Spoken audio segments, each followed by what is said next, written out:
Na aula de matemática do 9º ano, faremos correções de atividades sobre probabilidade. Estas atividades estavam à disposição do aluno do Colégio Adventista na plataforma eClass no dia 21 de outubro de 2020. Estes exercícios são: o primeiro,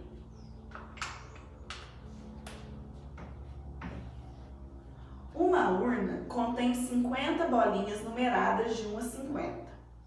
Sorteando-se uma bolinha, a probabilidade de que o número observado seja um múltiplo de 8 é... Então, entre 1 e 50, vamos escrever os múltiplos de 8? Os múltiplos de 8 são aqueles que podem ser divisíveis por 8 sem deixar resto. Então, os múltiplos de 8 de 1 a 50 são 8, 16, 24, 32, 40 e 48. São esses aqui. Quando nós vamos escrever probabilidade, se for em forma de fração, nós fazemos o seguinte: probabilidade é igual. No denominador, nós colocamos o total de opções que nós temos. No caso aí do primeiro exercício, se trata de bolinhas. Qual é o total de bolinhas? 50. Dessas 50 bolinhas, quais têm um número que seja múltiplo de 8? 1, 2, 3, 4, 5, 6 possibilidades. Então, são 6 no meio de 50. Quando trabalhamos com fração, é importante que nós simplifiquemos a fração. Aqui é possível simplificar por 2. Então, a nossa probabilidade será 6 dividido por 2, 3. 50 dividido por 2, 25. A probabilidade é 3 no meio de 25. Sobre o primeiro exercício, tem alguma dúvida? Alguma pergunta? Façamos então o exercício número 2. No exercício 2, nós lemos assim: no lançamento de um dado não viciado, o resultado foi um número maior do que 3. Qual é a probabilidade de que dele ser um número par? Quais são no dado os números maiores que 3? Maior que 3 são 4, 5 e 6, certo?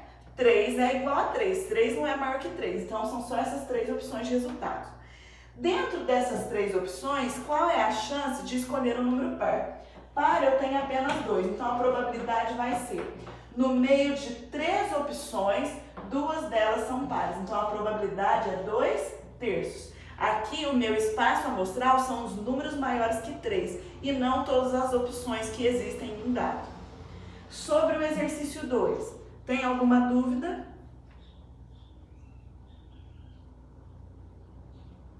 Vamos para o 3? O que temos no exercício 3?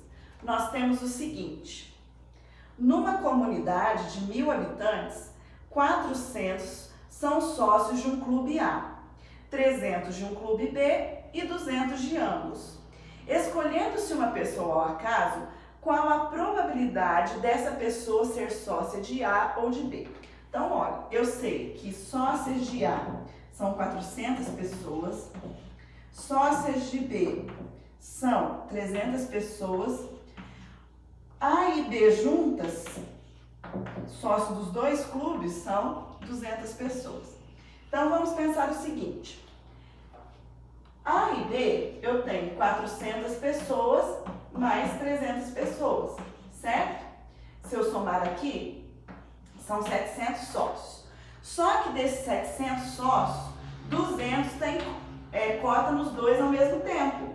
Então, em um ou outro, em A ou B, vai ser 700 menos 200, que serão 500 pessoas. A pergunta é a seguinte: escolhendo-se uma pessoa ao acaso, qual a probabilidade dessa pessoa ser sócia de A ou de B? 200 é de A e B simultaneamente, ao mesmo tempo. De A ou B são 500 pessoas, porque eu tirei as 200 que estão no mesmo, nos 2 clubes, né? Então, nós temos 500 pessoas no meio de 1.000. Podemos simplificar aqui, ó, esses 2 zeros com esses 2 zeros, e ainda posso simplificar por 5 aqui, olha.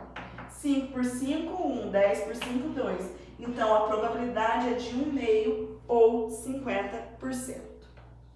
Sobre o exercício 3, há alguma dúvida? Tem alguma pergunta?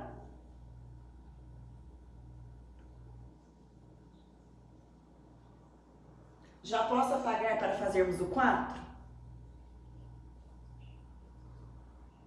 Vou apagar então.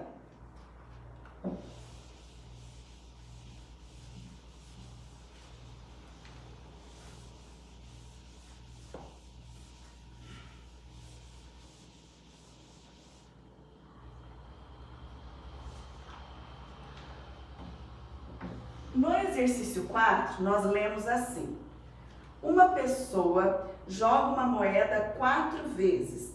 Qual a probabilidade de sair cara nas 4 jogadas? Então, olha aqui. Vou jogar a moeda 4 vezes. São 4 lançamentos. No primeiro lançamento, quais são as opções de resposta? Cara ou coroa? Então, tem 2 possibilidades. No segundo lançamento, também, cara ou coroa. No terceiro, também. No quarto, também. Então, 2 vezes 2, 4. 4 vezes 2, 8. 8 vezes 2, 16. Então, eu tenho 16 possibilidades no lançamento de uma moeda 4 vezes. Ou no lançamento de 4 moedas. As combinações podem ser as seguintes, olha. Pode sair tudo cara. Pode sair cara, cara, cara, coroa. Ainda temos cara, cara, coroa, coroa. Podemos ter cara, coroa, coroa. Ainda pode ser cara, coroa, cara. Cara, coroa, cara, coroa. Podemos ter cara, coroa, coroa, cara. Pode ser cara, cara, coroa, cara. E ainda cara, coroa, cara, cara. Agora, começando com coroa. Olha só. Pode ser tudo coroa. Podemos ter as 3 primeiras vezes coroa e a última cara. Coroa, coroa, cara, cara. Coroa, cara, cara, cara. Coroa, cara, coroa, cara. Coroa, cara, cara, coroa. Pode ser coroa, coroa, cara, coroa. E ainda pode ser coroa, cara, coroa, coroa. São essas as 16 combinações possíveis. A pergunta é a seguinte: qual a probabilidade de sair cara nas 4 jogadas? Apenas essa possibilidade. Então, a probabilidade será uma resposta no meio de 16. 16 avos.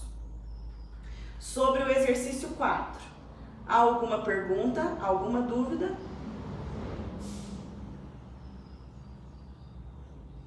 Vamos para o 5?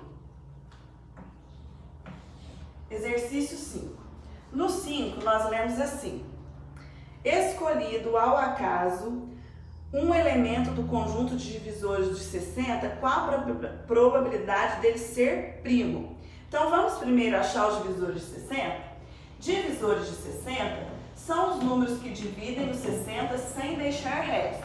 São eles: 1, 2, 3, 4, 5, 6, 10, 12, 15, 20, 30 e 60. São estes os divisores de 60. Quem divide os 60 sem deixar resto.